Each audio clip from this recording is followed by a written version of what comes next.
sometimes the houses in Brazil are just terrifying, like so scary.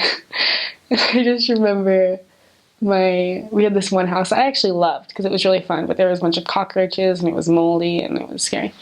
But me and my companion were just sitting there studying one morning, and it was personal study, so it was really quiet. And then all of a sudden, this like huge chunk of the ceiling just fell down. Like, this is my companion's head. It just fell right there, like onto our study desk, and just cracked open. And all these cockroaches came crawling out.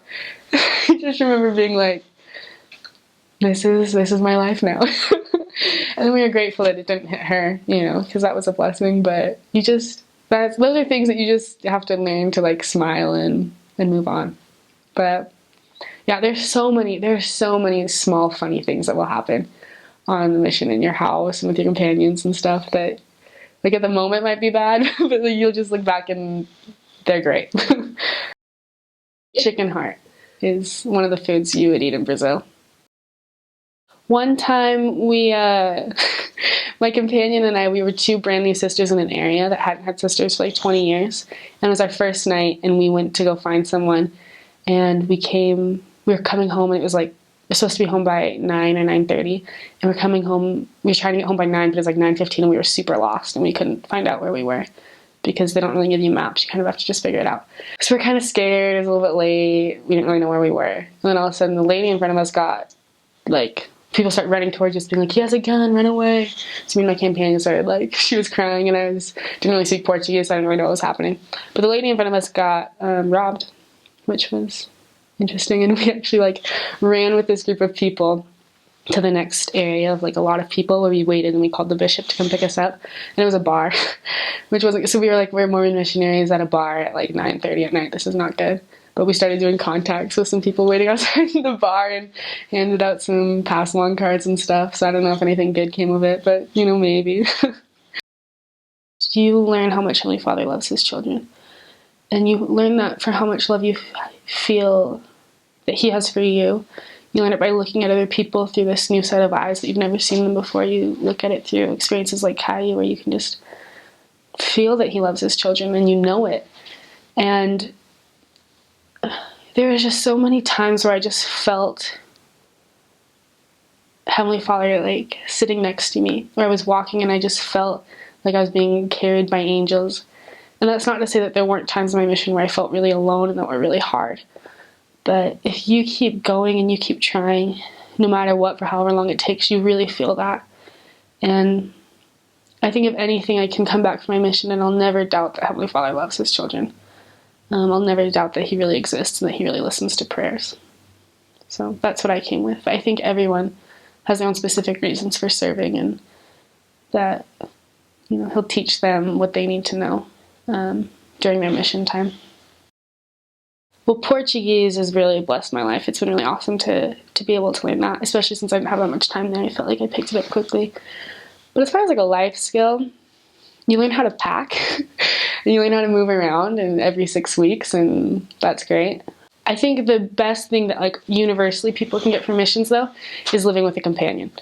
You learn how to love someone for who they are, and be patient, and try to serve them, and compromise and get over differences. And sometimes you have companions that are super easy to get along with, and it's awesome, and other times you have companions that are really hard to get along with, and you just learn a lot about other people and appreciating them and being okay with their flaws and having them accept you for yours. I never learned how to cook or clean, or I'm still really bad at all that. My mom was hoping I'd get better at it on my mission, and I didn't. But companions taught me a lot. So. Well, in Ohio, it was literally so cold that if you went outside, you'd get frostbite in 4 minutes. And so President ordered everyone to stay inside for like 2 different weeks. We had to do that. And that was terrible. It was like, I just remember like tracting through like 4 feet of snow, which was really hard, but great now that I'm looking back.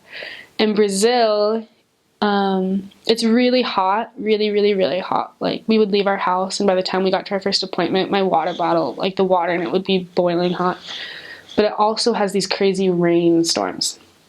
And so every once in a while, out of nowhere, it'll just start pouring rain. And like sometimes you'd walk through water that was like 2 feet deep, and because things were flooding. So you get a lot of it. No matter where you go, you're going to get some fun weather, because when you're outside all the time, all weather is fun. I remember when I was going home, people would always tell me, oh my gosh, going home is the worst thing ever. And it's harder than a mission, and you are just not going to have these spiritual experiences again. And, this was a once in a lifetime thing. And I was kind of scared about that. And I think what I was really nervous about, I think what a lot of RMs struggle with is that sometimes we think we can't have the same spirit that you had before. But something that I really learned when I came home is that you are entitled to the exact same amount of spirituality as you had on your mission. As missionaries, you have a mantle and you have certain privileges that you don't have anywhere else. But I've had experiences since my mission that have been equally powerful as ones that I had on them, and sometimes even more. And I just think that the key for me was to have your own sacred experiences and then share them. There's so much power that comes from sharing your testimony. And the moments that I've had since I've been home that have been really helpful to me has been when I've been sharing those experiences.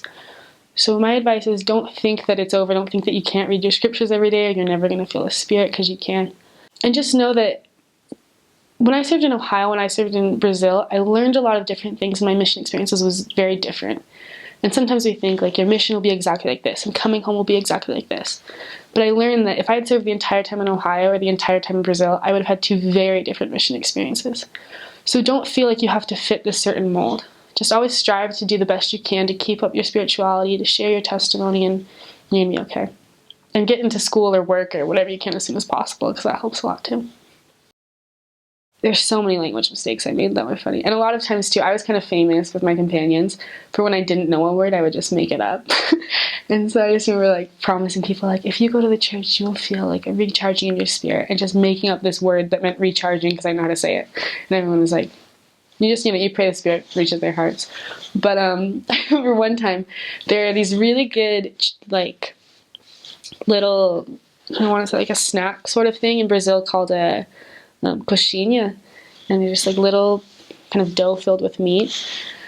And Portuguese, they add like inho or inha at the end of the word to make it like little. And cachorro is dog.